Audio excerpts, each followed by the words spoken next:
টাঙ্গাইলের ঘাটাইল উপজেলার পাহাড়ি এলাকায় ভিনদেশি ড্রাগন ফলের চাষের ব্যাপক প্রসার ঘটেছে। অনেকে শখের বশে ড্রাগন বাগান শুরু করলেও এখন বাণিজ্যিকভাবে চাষ করছেন ভেষজ গুণ সমৃদ্ধ মিষ্টি ও সুস্বাদু ড্রাগন ফল। বর্তমানে উপজেলার ৩০০ একর জমিতে ড্রাগনের আবাদ হচ্ছে, আর এতে প্রতি বছর আয় হচ্ছে প্রায় ২০ কোটি টাকা।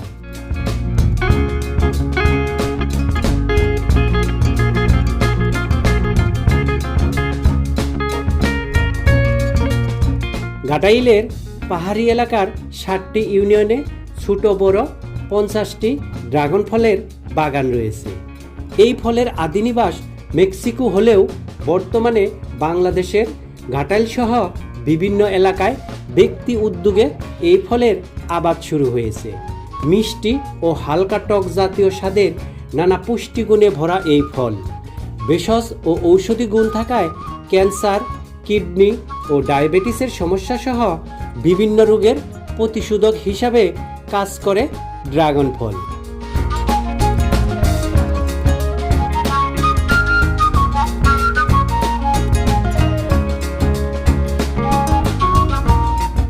ক্যাকটাস জাতীয় ড্রাগন ফল গাছ সিমেন্টের খুঁটির সাথে বেঁধে দিতে হয়।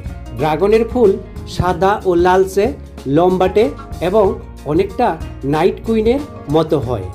এই ফল লাল ও সাদা দুই রঙেরই হয়। গাছ লাগানোর ১ বছরের মধ্যে ফল আসা শুরু করে এবং ৩০ থেকে ৪০ দিনের মধ্যে তা খাওয়ার উপযোগী হয়। ড্রাগন গাছে বছরে ৩ থেকে ৫ বার ফল আসে। গাছের সঠিক পরিচর্যা করলে ২০ থেকে ২৫ বছর পর্যন্ত ফল পাওয়া যায়।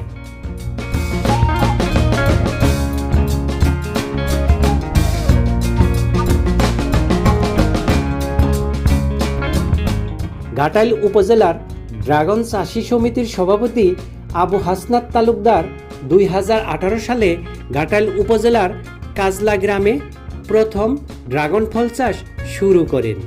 বর্তমানে ২০ বিঘা জমিতে তার ড্রাগনের বাগান রয়েছে। ঘাটাইল উপজেলায় প্রায় ৩০০ একরের উপর জমিতে ড্রাগনের আবাদ হয়। ছোট বড় মিলিয়ে বাগান রয়েছে ৫০ থেকে ৬০টি।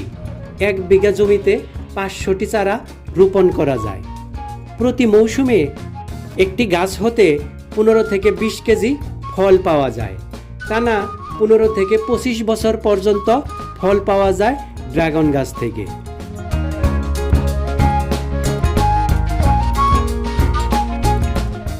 ভিউয়ার্স, আমার এই ভিডিওটি দেখে কেমন লাগলো তা অবশ্যই কমেন্টস করে জানাবেন, লাইক দেবেন এবং সাবস্ক্রাইব করবেন। আর যদি আগেই সাবস্ক্রাইব করে থাকেন তাহলে অসংখ্য ধন্যবাদ। আপনি আপনার নিজের জীবনকে ভালোবাসুন, সুস্থ থাকুন, সুন্দর থাকুন।